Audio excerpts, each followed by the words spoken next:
नमस्कार, मैं हूं प्रवीण गौतम। पीएम मोदी के साथ इंटरव्यू से पहले क्रूज पर क्या हुआ था, इसे लेकर रूबिका लियाकत ने एक दैवीय शक्ति का खुलासा किया है।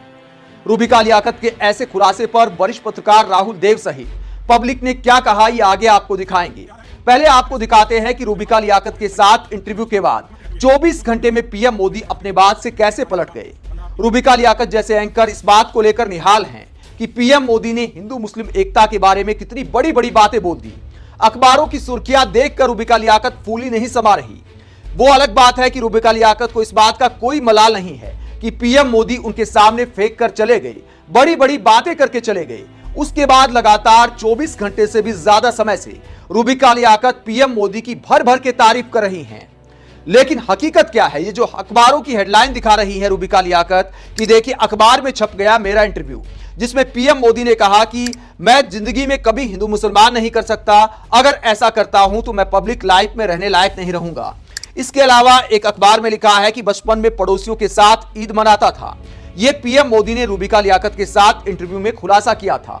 हिंदू मुस्लिम राजनीति के बारे में खुलकर बात की थी कि मैं जिंदगी में ऐसा नहीं कर सकता। लेकिन रूबिका लियाकत को भी पीएम मोदी का आज का बयान सुनना चाहिए, जो दिखाता है कि अपनी बात पर, मोदी की गारंटी पर पीएम मोदी 24 घंटे भी नहीं टिक पाए। साथियों, कांग्रेस की सोच है कि देश की सरकारें जितना बजट बनाती है उसका 15% सिर्फ और सिर्फ माइनॉरिटी पर खर्च हो, यानी धर्म के आधार पर बजट का भी बंटवारा। कई साल पहले कांग्रेस ने धर्म के आधार पर बजट के आवंटन को हरी झंडी दिखा दी थी। और आप जानते हैं कांग्रेस के लिए माइनॉरिटी सिर्फ एक ही है, उसका अपना प्रिय वोट बैंक। मुझे याद है उस समय मैं सीएम था और जब ये बात कांग्रेस ने उठाई थी तो मैंने उसका मुख्यमंत्री रहते हुए पुरजोर विरोध किया था।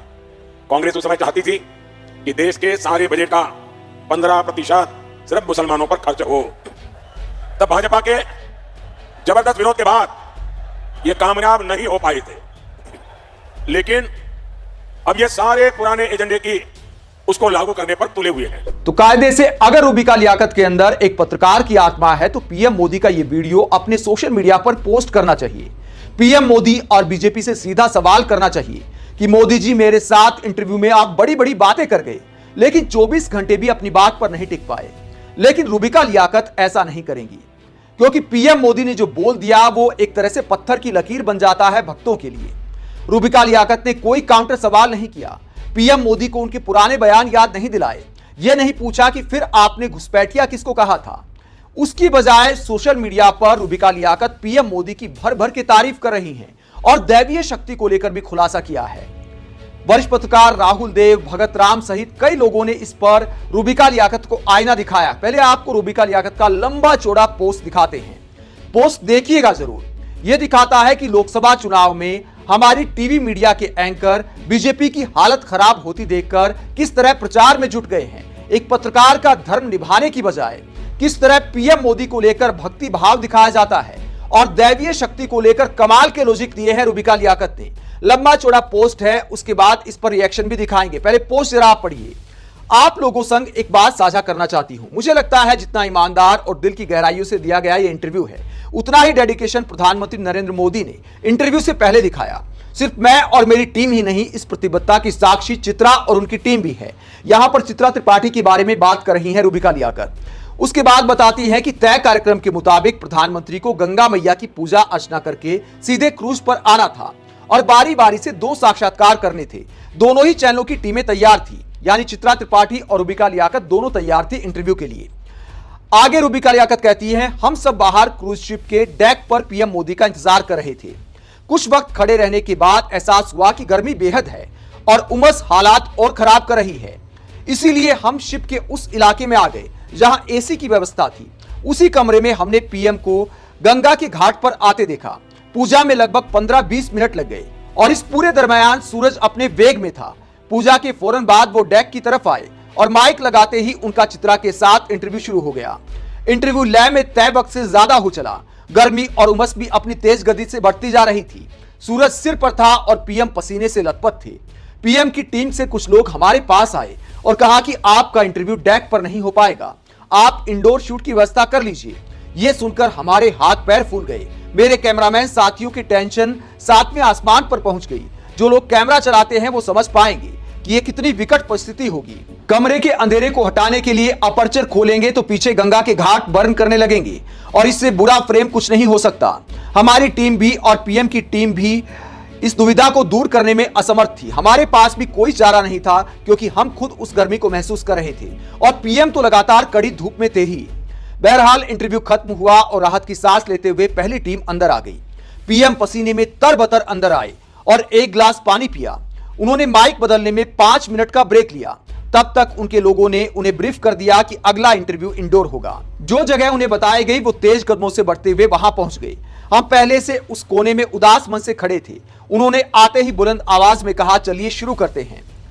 मैं उनकी तरफ बढ़ी और कहा, सर यहां इंटरव्यू करने में दिक्कत है। उन्होंने पूछा, क्या दिक्कत है? मैंने कहा, ना फ्रेम अच्छा है, ना कलर टोन और पीछे दिख रहे घाट सफेद चादर दिख रहे हैं। वहां मौजूद हर शख्स के चेहरे पर उस वक्त शिकन थी सिवाय पीएम के। पीएम मोदी का कुर्ता अभी भी पसीने से भीगा था। उन्होंने कहा, आप कहां इंटरव्यू करना चाहती हैं? मैंने डेक की तरफ इशारा करके कहा, बाहर। वो कुछ कहते उससे पहले एक अफसर ने कहा, आप ऊपर कैनोपी लगी है, वहां कर सकती हैं, वहां छांव है। तो दूसरे अफसर ने पीएम मोदी से कहा, वहां जाने वाली सीढ़ियां संकरी और एकदम सीधी हैं और कैनोपी 2 मंजिल ऊपर है। पीएम मुस्कुराए और बोले, मुझे कोई समस्या नहीं है, पर ये कैमरामैन इतना सामान लेकर ऊपर चढ़ लेंगे ना। समस्या वहां भी धूप, छांव और कलर टोन की थी और ये हम जानते थे। उन्होंने मुझसे पूछा कि आप क्या चाहती हैं? मैंने कहा, मैं आपकी सेहत ठीक चाहती हूं, लेकिन इंटरव्यू बाहर डेक पर ही बढ़िया रहेगा। अगर आप कंफर्टेबल हैं तो तपाक से बोले, मेरे कंफर्ट की छोड़िए, आप यहां आए हैं, आपके कैमरामैन जहां कंफर्टेबल होंगे हम वहीं चलेंगे। और वो दोबारा कड़ी उमस वाली धूप में मेरे साथ 25 मिनट तक बेबाकी से हर सवाल का जवाब देते चले गए।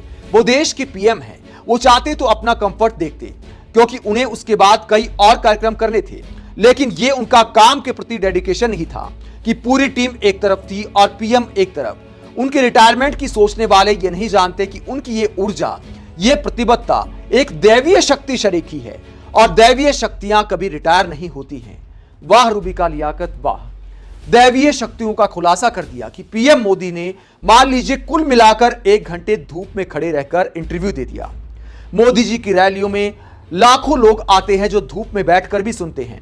देश के लाखों किसान धूप में काम करते हैं। पीएम मोदी दावा करते हैं कि उनका बचपन गरीबी में बीता है, तो धूप की आदत तो बचपन से लग जाती है। राहुल गांधी भी 4000 किलोमीटर पैदल चले। क्या उनके बारे में कभी मीडिया ने ऐसा लिखा? और ऐसा लिखना भी नहीं चाहिए कि दैवीय शक्ति है इसलिए पैदल चल रहे हैं, दैवीय शक्ति है इसलिए धूप में खड़े होकर इंटरव्यू दे दिया। मतलब 25 मिनट दोपहर 1 बजे से भी पहले पीएम मोदी अगर धूप में खड़े हो गए तो क्या वाकई इतनी प्रचंड गर्मी है कि आदमी 25 मिनट खड़ा नहीं हो सकता? अगर ऐसा करता है तो उसके अंदर दैवीय शक्ति है। रूबिका लियाकत की ऐसी भक्ति भावना देखकर किस तरह का रिएक्शन सामने आया है? समाजवादी पार्टी के प्रवक्ता राजकुमार भाटी लिखते हैं, इतना लंबा लिखने की क्या जरूरत थी? ये पूरी रामायण एक वाक्य में भी निपटाई जा सकती थी। हमारे कैमरा प्रेमी पीएम अच्छे फ्रेम और अच्छे एंगल के लिए धूप में भी खड़े हो सकते हैं। व्यंग्यकार भगतराम व्यंग्य करते हुए रूबिका लियाकत को कहते हैं, इसे पढ़ते हुए आप बार बार रोएंगे, हर शब्द को पढ़ते हुए आपकी आंखें गीली हो जाएंगी, आपका गला रुंध जाएगा, आप कह उठेंगे बस अब और नहीं। भगवान इस नन्ही जान रूबिका लियाकत की और कितनी परीक्षा लेगा? पत्रकारिता के लिए अपनी जान को ऐसे जोखिम में कब तक डालती रहेंगी ये नन्ही जान? ना कलर टोन मिल रहा था, ना अपर्चर खुल रहा था, पीछे गंगा के घाट बर्न कर रहे और ये नन्ही जान एसी रूम से मोदी जी को आते देख रही थी और सूरज भी सर के ऊपर था। हे भगवान, ये सब सहने के बाद भी रूबिका जिंदा कैसे है? सहज ही विश्वास नहीं होता। और अपना चुनाव प्रचार करने के लिए क्रूज के डेक पर धूप में खड़े होने के बाद भी मोदी जी भी जिंदा कैसे हैं? इसलिए रूबिका सही कह रही हैं कि जरूर उनमें कोई दैवीय शक्ति है, लेकिन इतना बड़प्पन देखिए, अपनी दैवीय शक्ति को ये छुपा गई जो इनसे ऐसे ऐसे चमत्कारी काम करा देती हैं। तो अश्रुपूरित आंखों से इन दोनों दैवीय शक्तियों को नमन कीजिए और प्रार्थना कीजिए कि ईश्वर ऐसे संकट में इन्हें अब और न डाले। तो ये भगतराम कटाक्ष करते हैं कि वाकई दैवीय शक्ति है जो 25 मिनट का इंटरव्यू दे पाए पीएम मोदी।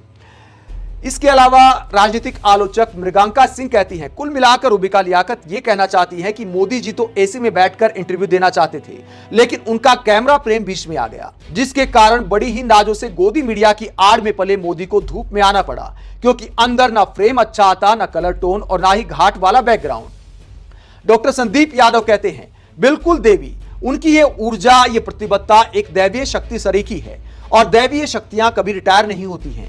आप सीधे उनको देवता भी लिख सकती थी। ऐसी ही पोस्ट आप कभी कभी महंगाई, बेरोजगारी और भ्रष्टाचार पर भी लिख सकती हैं। और इसके अलावा वरिष्ठ पत्रकार राहुल देव क्या कहते हैं रूबिका लियाकत की ऐसी पोस्ट पर? राहुल देव कहते हैं, पढ़कर आश्वस्त हुआ, वरना चिंता हो गई थी कि अगर पार्टी की नीति का पालन करते हुए युग पुरुष, क्षमा कीजिएगा देव पुरुष, रिटायर हो गए तो एक कृतज्ञ देश कैसे जीवित रह पाएगा। वे है तो भारत है, वो जब ना थे तो भारत ना था, वो अगर ना होंगे तो भारत आगे वो डोट छोड़ देते हैं। सोचकर ही सांस उखड़ने लगती है। हमारी दुश्चिंताओं को दूर करने के लिए अभिनंदन। तो राहुल देव कटाक्ष करते हैं। तो राहुल देव सहित तमाम लोग हैरान है कि आखिरकार एक टीवी चैनल की एंकर पीएम मोदी के तमाम भाषणों को नजरअंदाज कर अपने ही सवाल के जवाब ना देने पर भी उनकी तारीफ के कसीदे पढ़ रही हैं, दैवीय शक्ति तलाश रही हैं, जबकि पीएम मोदी रैलियों में धर्म के आधार पर वोट मांग रहे हैं। रूबिका लियाकत ने जो सवाल किया था कि आपने घुसपैठिया शब्द का इस्तेमाल क्यों किया, उसका जवाब भी पीएम मोदी ने नहीं दिया। उसके बावजूद रूबिका लियाकत निहाल हैं और दावा करती हैं कि देश का मुसलमान भी पीएम मोदी से बड़ी बड़ी बातें करता है और बीजेपी का नारा भी अपने इंटरव्यू में दोहरा जाती हैं कि अब दूरी है ना खाई है, मोदी हमारा भाई है। यह बीजेपी अल्पसंख्यक मोर्चे ने एक अभियान चलाया था जिसमें यह नारा दिया गया था। तो बीजेपी के कार्यकर्ताओं की तरह रूबिका लियाकत ने इस नारे को पीएम मोदी के साथ इंटरव्यू में दोहराया। वाकई क्या 25 मिनट तक इंटरव्यू देना धूप में दैवीय शक्ति का प्रमाण है? आप ऐसी भक्ति भावना वाली पत्रकारिता को लेकर क्या सोचते हैं? कमेंट बॉक्स में अपनी राय जरूर दें। अगर आप हमारी पत्रकारिता को पसंद करते हैं तो थैंक्स के ऑप्शन का इस्तेमाल करें, वीडियो को लाइक करें, चैनल को सब्सक्राइब करें। नमस्कार।